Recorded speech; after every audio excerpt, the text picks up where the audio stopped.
and I haven't seen him for weeks, so it's great to have him in the studio. It is my Thursday friend, cultural historian, academic and political commentator, Dr. Philip Kiszely. Hi, Philip. Hi, Kev. How are you? Very happy New Year to you. Yeah, you too. Let us talk. Lots of unhappy stories, though, of course. We seem to have launched into 2026 with the usual shambles, courtesy of our unbelievably awful government. But let's talk about this police scandal. I mean, it is just... It's horrendous, isn't it? That the Met Police in particular, but police forces all over the country, a few years back, 2023 I think it was, they were told 20,000, you can recruit 20,000 new officers and there's a cache of money, cache of cash waiting for you to fund this. Now all the forces around the land, especially the Met, thought, oh, money, we'll have that, let's start recruiting people. So the word went out, don't ask too many questions, just recruit. You know, anybody who asks to be a copper, just say yes, because then we get money, we get extra coppers and so on and so forth. So London's force dropped employment checks in the rush for extra cash in a national bid to recruit 20,000 new officers. As a result, in London, 130 rookie rozzers went on to commit crimes or serious misconduct.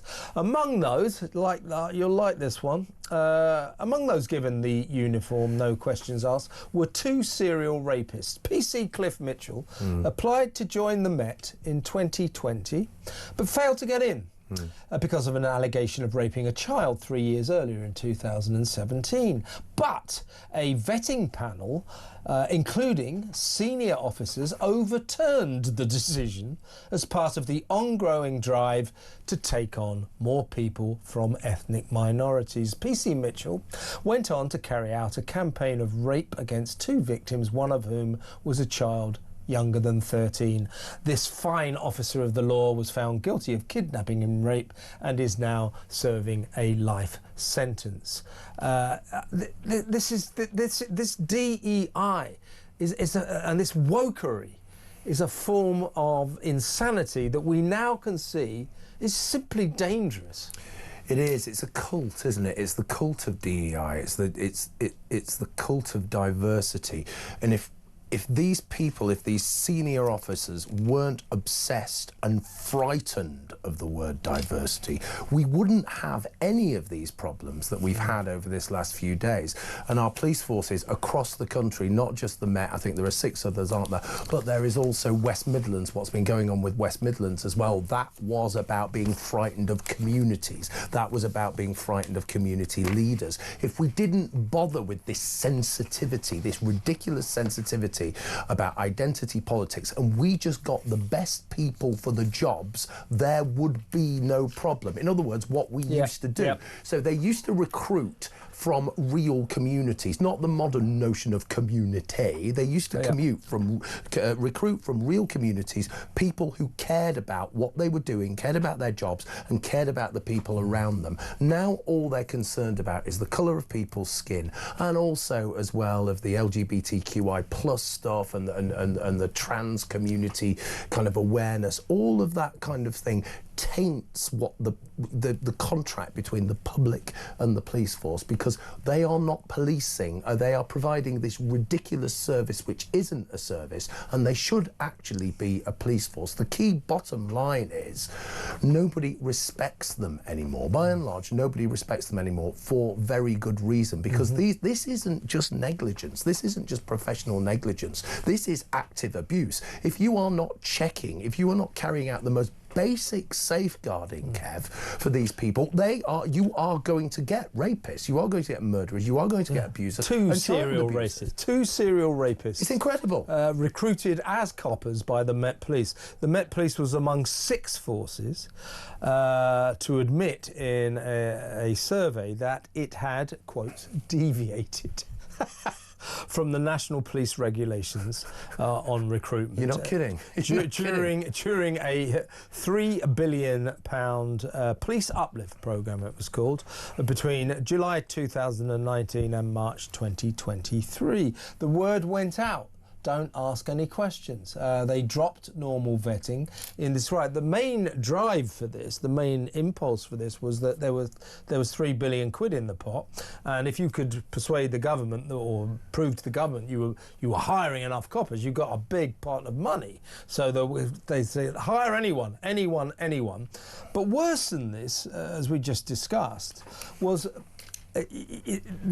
So that's what the police are trying to say. Oh, well, that's what it was. We, in the rush to get some of this money, we admit that was wrong. But that's not really what this is all about. This is about diversity, equality, and inclusion, inclusivity. DEI, the scourge of DEI. Woke coppers saying, well, you know, we know that he was charged with rape of a child, but he is the right colour. So I know that you've decided not to hire him, but we, the senior coppers, are overturning that decision, and we're going to hire him because he's ethnic. The guy went on to rape 2 kids, you know, wearing the damn uniform. I mean, this is just playing fast and loose, not only with truth, but reality as well. You know, the reality of a potential child rapist here. Yeah. But it has further implications, doesn't it?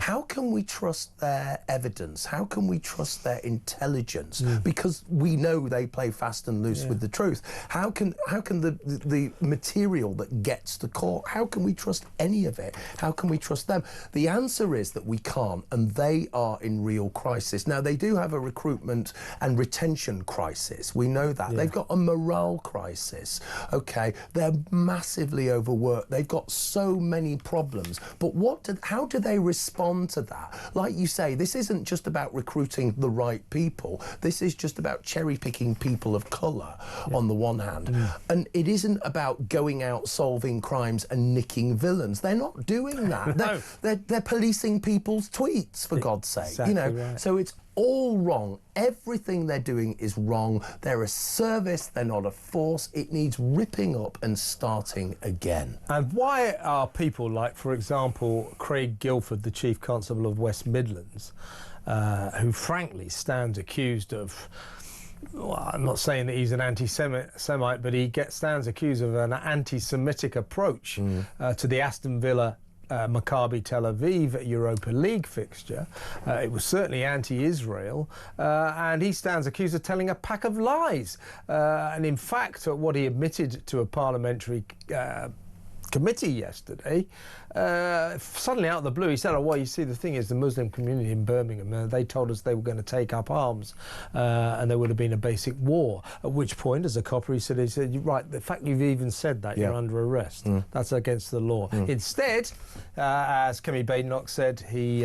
Instead, blame the Jews. He collaborated with the local Muslim community, and he helped cover up the truth, though there's him. Then there's Mark Rowley, Sir Mark Rowley, the long-serving now Chief Constable of the Met Police here in London, you know, arguably Britain's #1 top cop.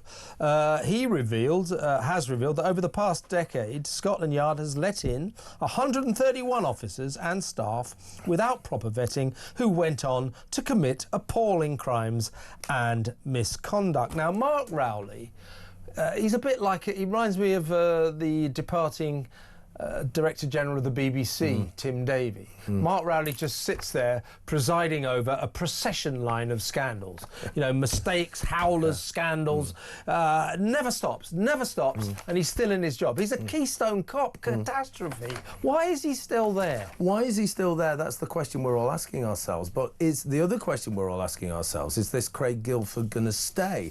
Now, it's really good to see these sweating, incompetent, stuttering under cross-examination. They don't know what the hell they're doing. It's really good to see how totally incompetent they are.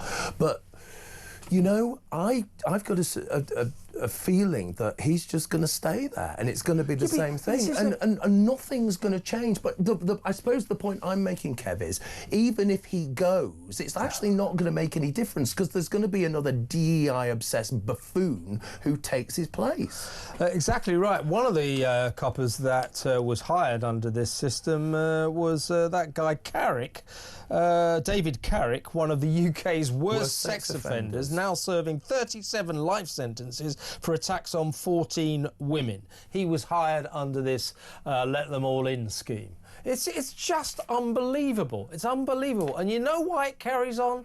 It's because nobody ever gets punished. Nobody ever gets blamed. Who are these coppers who reversed the decision not to hire a known child rapist or someone who'd been charged with child rapes? Who are those top coppers, this panel they sat on? They should be named, they should be found, they should be named and arguably prosecuted. They certainly should lose their jobs. Certainly should lose their jobs. But they won't. No. They won't even name them.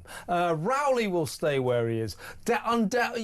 Probably, and this is a real scandal, Craig Guilford will stay where he is, because we have developed in this country a culture of no one takes the blame, no one gets punished. If you are not punished for howling mistakes, they will be repeated and repeated and repeated. They've got to do something about this, and this is why no one trusts the police anymore. Yeah, that's it. And but the problem is that they actually probably don't think that they've done anything really wrong. They've stuck to their DEI agenda, and that's what they're programmed to do. So we have to.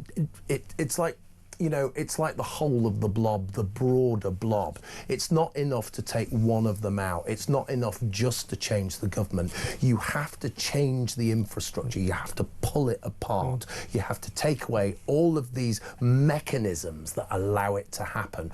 But the problem is, if you think about that and you think about the scale of that, it's enormous. What we have to do is we have to change the whole culture of public life. And it's down to us, because they won't do it themselves. They don't care. They don't give a toss. There has to be accountability. And in this country, generally, particularly in the police forces of this land, there doesn't seem to be any accountability at all. There are all these top cops, these chief constables, these woke PCPCs, who preside over the most astonishing balls-ups, the most astonishing scandals, and they stay in their jobs. If we don't start firing people like Mark Rowley and Craig Guilford, we might as well all pack up. Well, I was going to say pack up and go home, but all pack up, go home, lock the doors and never leave, because there won't be any police force worth mentioning. It's a joke. It's a joke, and they're not real policemen. You know, they're people with degrees and you know, qualifications in sociology. They're not proper coppers, you know, like our mutual friend Peter Blexley. They're not that kind of person who comes from a particular community, cares about a particular community, cares about people, and actually did his job. These people aren't like that. They are not proper coppers. Yeah, like Peter Blexley and Mike Neville will be in an hour or so. Mike Neville. These guys, old school coppers, not coppers anymore, but who went to the University of Life, the University of Hard Knocks. Mike Neville, for example, is from the era where almost the majority of cops were former soldiers. So there was a sort of career pattern where people would join the army, you know, and at the point where you leave the army in your early 30s, they would join the police force. It was the way to get into so there were lots and lots of former military people in the police, but now, you know, God knows who they're requiring. Let me know what you think about this, folks, but I think this is the scandal of scandals. You know, by the end of the year, this still might be top of the list. And the alacrity with which they have been, we did make a bit of a mistake. A bit of a mistake? It's unbelievable. What's going on in these people's minds? Let me know. 0344 499 1000. Talking about the mystery of what goes on in people's minds, we're going to talk about Rachel from Accounts next. Rachel Reeves, the Chancellor of the Exchequer, who seems to think that people who criticise her policies are racists. Of course they are. That's so people like Rachel Reeves, Keir Starmer. You know, it's like it's like pull their string and they'll call you a racist. The Keir Starmer doll. Oh, racist. The Rachel Reeves doll. Racist, you're racist, racist, racist. That's all they say. It is pathetic. We'll talk about the latest egregious example of Rachel Reeves's tendency to call everyone a racist next. Stay tuned. Welcome back. I'm still with Philip Kiszely from the New Culture Forum. Let's talk about Rachel Reeves, as I was saying before the break. She has hit out at critics of her decision to scrap the two-child benefit cap and called those who criticise her racists. Of course, they're guilty of racism. And I saw this story, I thought, how on earth is she extrapolating that from this situation? It's quite complicated, but bear with me. Basically, Nigel Farage, wrongly in my view, I'm a big fan of Farage, but I think he's wrong. I don't think we should have lifted the shouldn't lift the two-child cap benefit at all.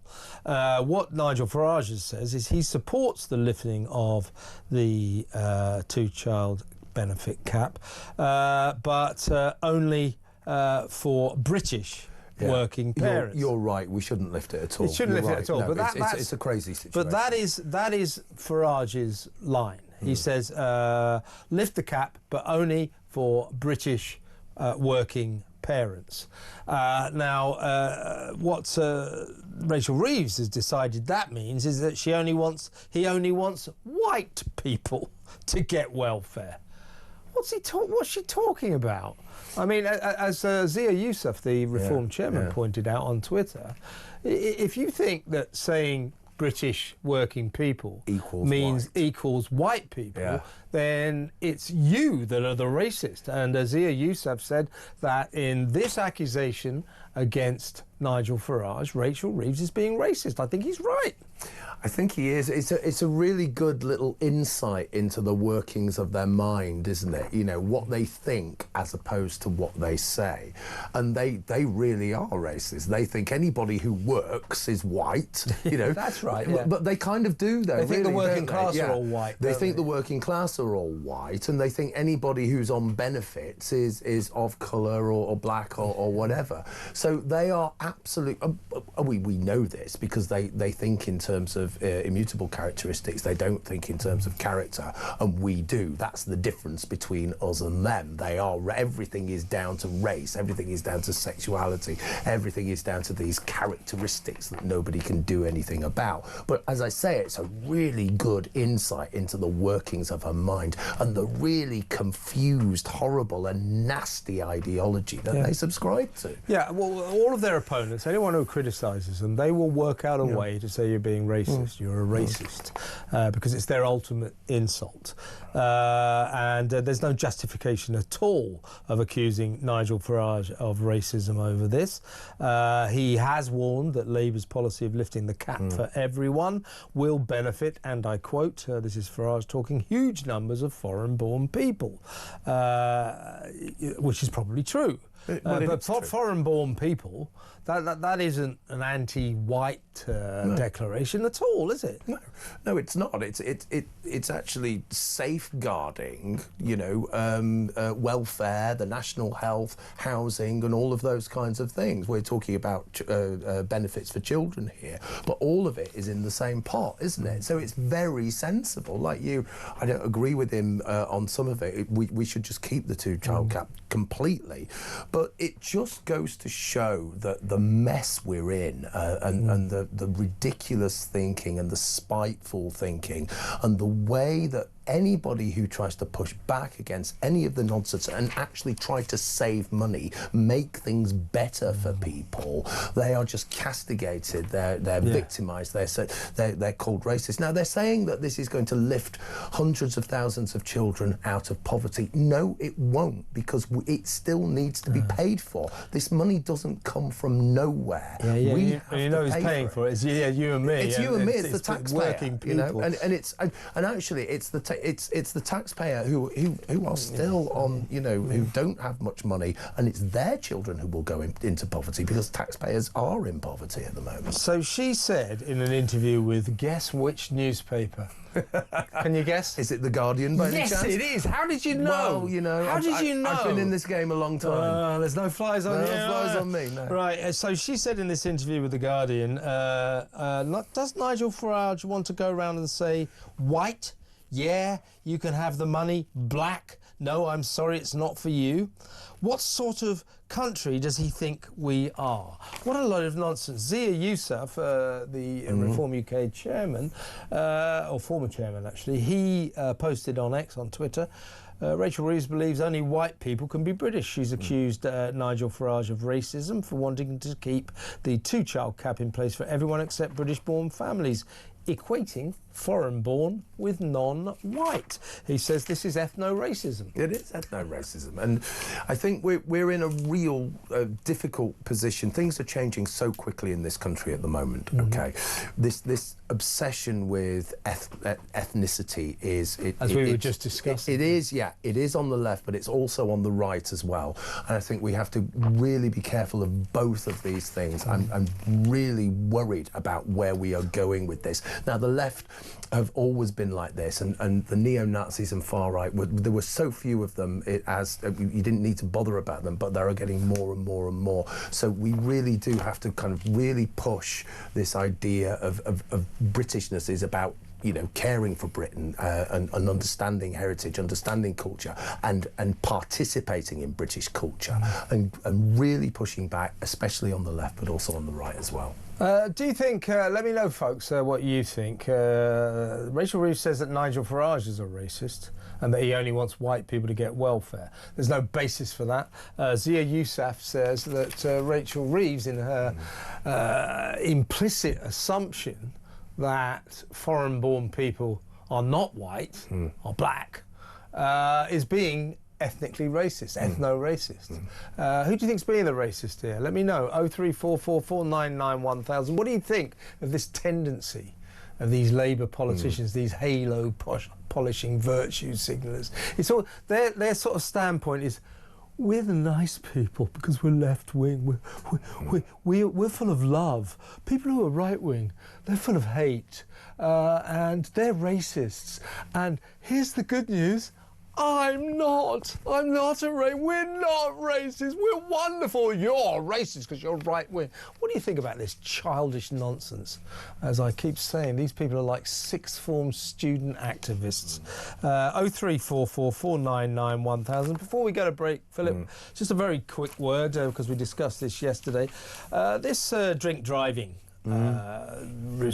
crackdown they're talking about, where basically under proposed plans by Labour, you'll only be able to have about a teaspoonful of beer before you get behind the wheel, literally less than a pint, which is slightly absurd, really. Very, very damaging to the pub industry, obviously.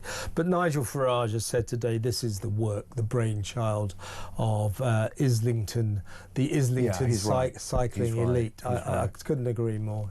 Yeah, he's right. And I think pubs are under so much pressure at the moment, and pubs are closing down, and they're under constant attack in various ways from this government.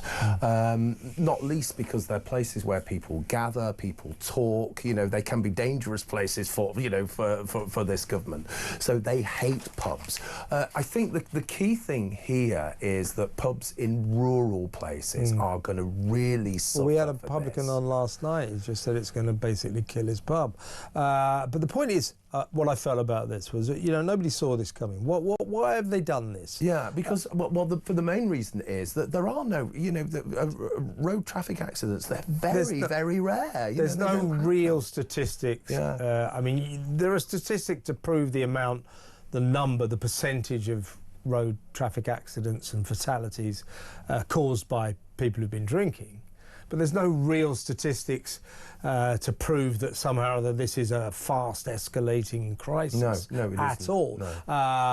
So much so that this is the first time anyone has proposed changing the drink driving laws since 1967. Yeah. So this strikes me as a bunch of socialists who, if they've got a spare 10 minutes on their hands, they'll come up with rules, regulations and new laws to boss us all around. Yeah, they will, and as I say, there is no evidence to suggest that fatalities from collisions. There's no evidence to suggest that this is a major issue. So they are making something out of nothing, and you can't help but think they're doing that because they want to attack the industry. It's not just pubs, by the way. It's other people surrounded in that hospitality industry. So people who are, pubs have live music and entertainers, and they can't afford to pay for those, and the pubs are closing down at such a fast rate anyway. And it is part of our heritage, it's part of our culture. The pub is the nation's front room, isn't it? And it's disappearing. It really went into overdrive after COVID when they were all shut down, for God's sake, and it never recovered. And now they're trying to really put the final nail in the coffin of the British pub. Yeah, they're killjoys, aren't they? They don't like pubs because people have fun in pubs, it seems to me anyway. Do you think that this is another case of Labour nanny statism, telling us what to do, sticking their noses into our lives, trying to control us? 03444991000. It's what socialists do, folks. Right, we're going to go to break now, and it's not often you get the chance to see this, but when we come back, we're going to discuss the strange story of the London Council, Nicolas Cage, and a row over Nazi flags. Yes, that's what we're going to talk about next, so you better stick around.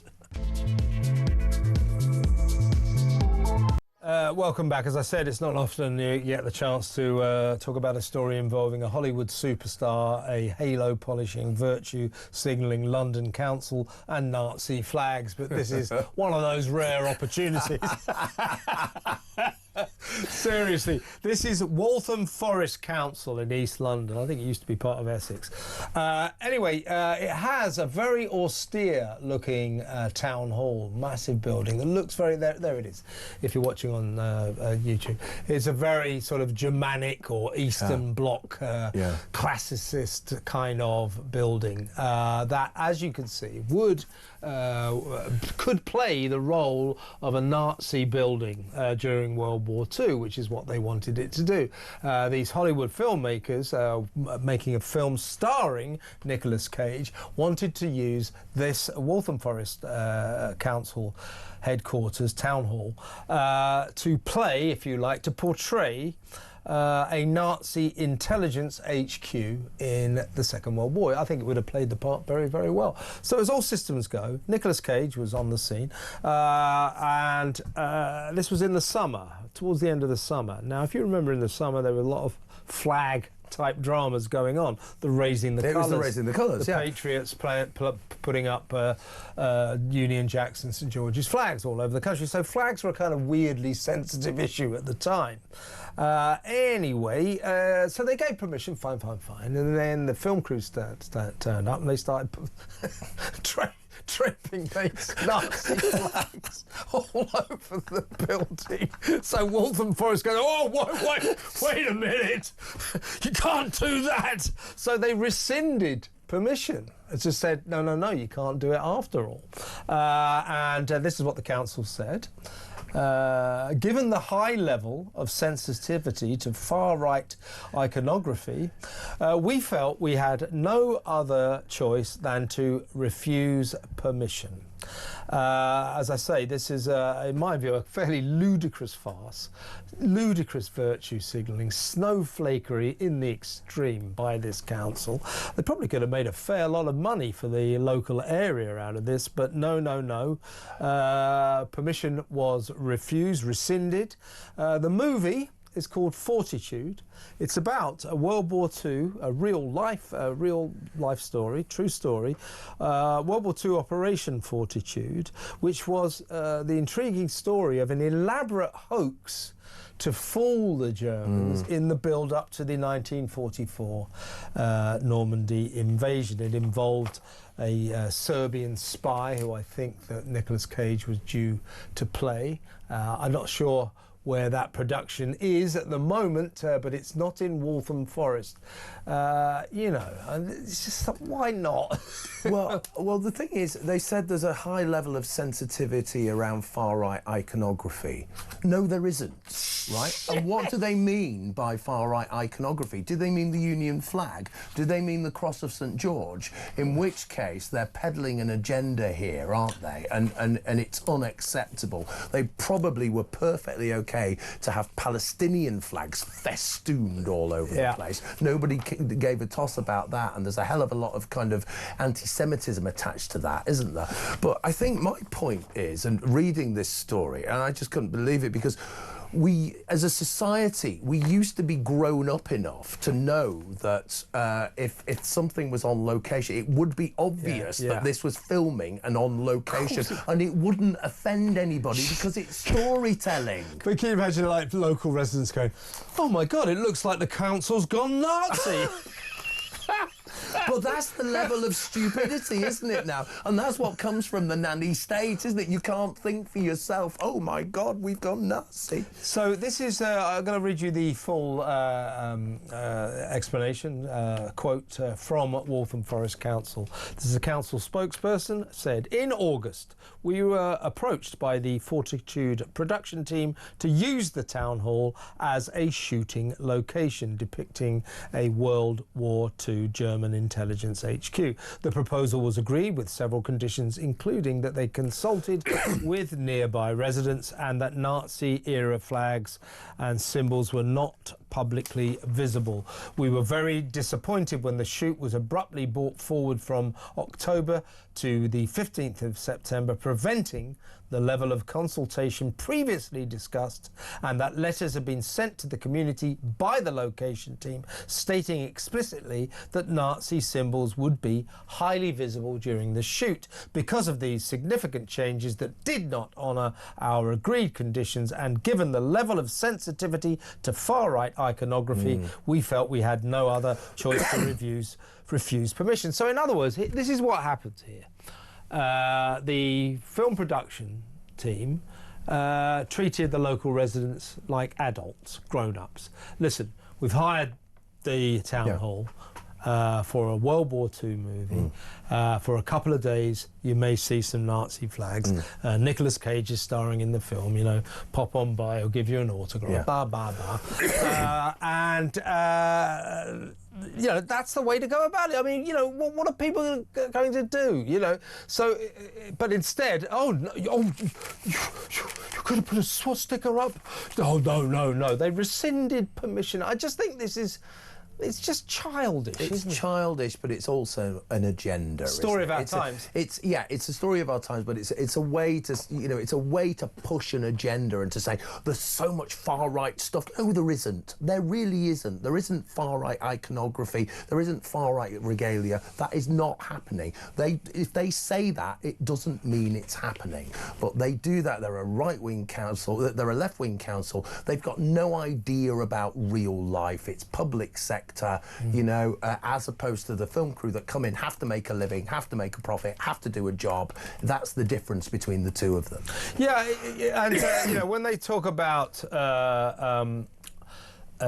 far-right iconography, the sensitivity to far-right iconography, they're not talking, I believe, about the people of the area. No, they're talking about themselves. They're talking about themselves. Yeah. They're talking about the fact that they didn't like all these Union Jacks and St George's flags being hung around the country.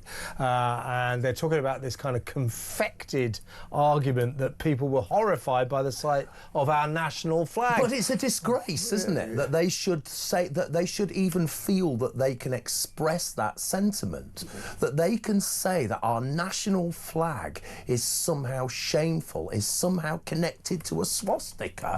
My God, that's insane. Yeah, and as I say, you know, don't treat us like children, or don't treat the people like children. You know, if you know, I was around that area, or you, or any of you folks, let me know what you think about this. But if you drove past Waltham Forest Town Hall, or you walk past in the summer, September I think it was going to be, and you saw Nazi flags draping up, what do you think? You go,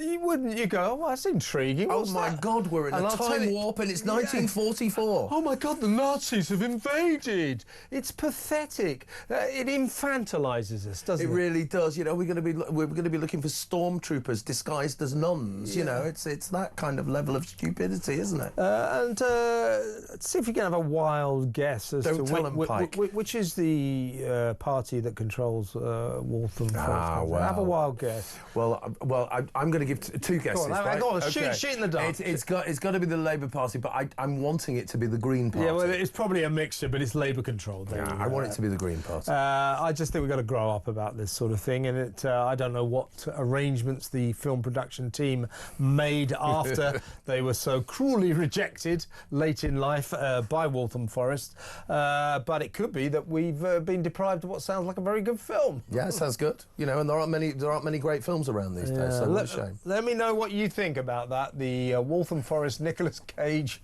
Nazi flag row. 03444991000. When we come back, we're going to talk about this new Channel 5 drama. We broke the story last night, actually, here on the Political Asylum, always first with the news, that Channel 5 have made a TV drama about Huw Edwards, the BBC's in-house paedophile. Now, the former newsreader, of course, and they've made a drama about it. Now, of course, the usual suspects say, this is prurient, this is a disgrace, this is disgusting, this shouldn't be made. We'll talk about the morality of making dramas like this. Now, should the BBC want to complain and say, oh, you're just cashing in on a scandal that, you know, cruelly affected the national broadcast of the BBC, well, they can talk because they just screened a drama about another of their in-house paedophiles. Sounds like a paedophile factory, isn't it? Broadcasting house. Jimmy Savile. They made a drama about it themselves, starring Steve Coogan. So they can't talk here, but a lot of people are saying this is wrong. What do you think? Should we be making a TV drama about Huw Edwards? Martin Clunes is the star. We'll show you a picture of him after the break, and we'll discuss that interesting issue. Should TV companies, for that matter film companies, make dramas about real-life paedophiles, sex scandals, that kind of thing? Is it prurient? Probably. Should it be banned? No, definitely not. Will I watch? You bet I will. Will I watch for the right reasons? Almost certainly not. We'll discuss that after the break. Stay where you are. We'll talk about the Huw Edwards pedo drama, the TV drama, in just a little minute. But first, there's a competition in town, folks. And here it is. Starring Martin Clunes, the man behaving badly, about the BBC's man behaving badly, Huw Edwards. See what I did there? That's why I get the big bucks. I did it last night, actually, just repeating it. I was rather pleased with myself, as you can tell. As you can tell. If it works once, as you can tell, yeah. It's like if a joke's funny once, it'll be even funnier next time. No, it won't. But anyway, seriously, one former BBC executive, Roger Mosley, has come out today to say this is a very risky project, making dramas about people who are still alive and so on and so forth. Well, if in any way you are going to besmirch the fine reputation of Huw Edwards, oh, well, that's really something to worry about. A convicted child sex abuser, so let's not worry about him. My point about this is, I say let anybody, you know, this is a free country, make the drama, make the drama by all means.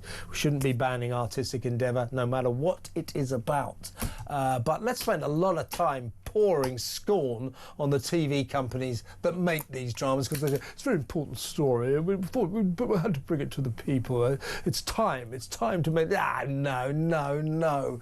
We know why you're making these films. We know why the BBC made the Jimmy Savile series starring Steve Coogan, and we know why Channel 5 have made this series about Huw Edwards. It's prurient, it's compelling. I'm going to tune in for all the wrong reasons, but I mean, Ben Frau, Channel 5 chief, Philip, is saying, look, actually, this is an important story. He's got a point. It is an important story, but I know why Channel 5 made well, this. yeah, we all know they why didn't make it because it's an important story. Yeah, they're making it because everybody's going to watch it. Yeah. Okay, but it's like you say, it actually is an important story because the BBC is linked to so much scandal. You know, so much paedophilia, so much anti-Semitism. So if this is a quality drama, which I think it might well be, actually, and this explores, you know, this organisation and its penchant for employing paedophiles, then I think that is something that is really important. And we do need to shine a light on the BBC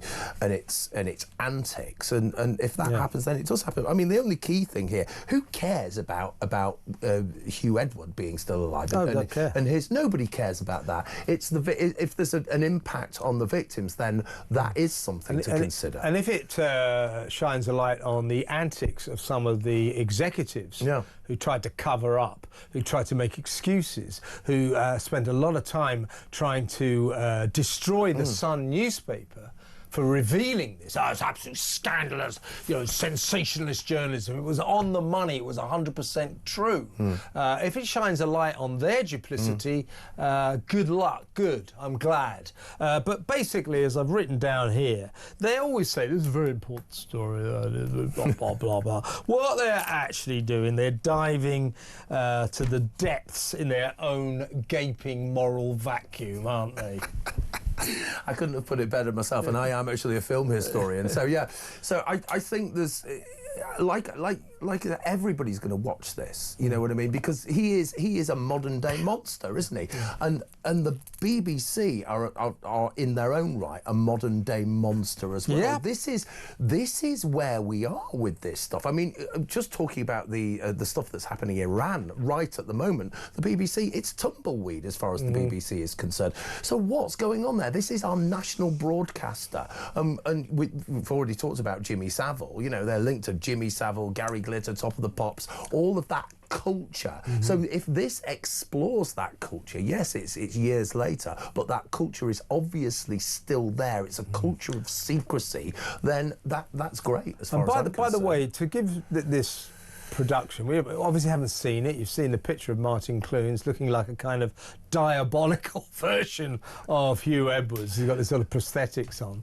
But, you know, Martin Clunes is a much-loved actor, Doc Martin and all that, man behaving badly. I've met him a couple of times. Very nice, intelligent man. He would not have taken on this role. Well, this is why I think it's a load of old prurient crap. Yeah, this is why I think it might actually be a quality drama. And I think there are so few quality dramas at the moment, especially on television, especially on the BBC. This will be, you know, Channel 5. I hope they do a really good job. There's no reason to suggest that they won't. He's a great actor. So I think this is a really good thing, and I hope it's massive. I hope it's really embarrassing for the BBC. Yes, it will be embarrassing. I do too. And I hope it, you know, not only do I hope they do this, I hope they revisit all the other things as well. Yeah, I mean the BBC's what is it? It's called. I've got the name of it here somewhere. What is it called?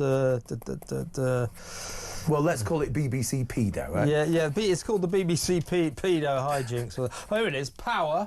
The downfall of Huw Edwards. That's it, yeah. When the BBC screened after some difficulty, it's Jimmy Savile's drama starring Steve Coogan. The problem with that was Steve Coogan is a very good mimic.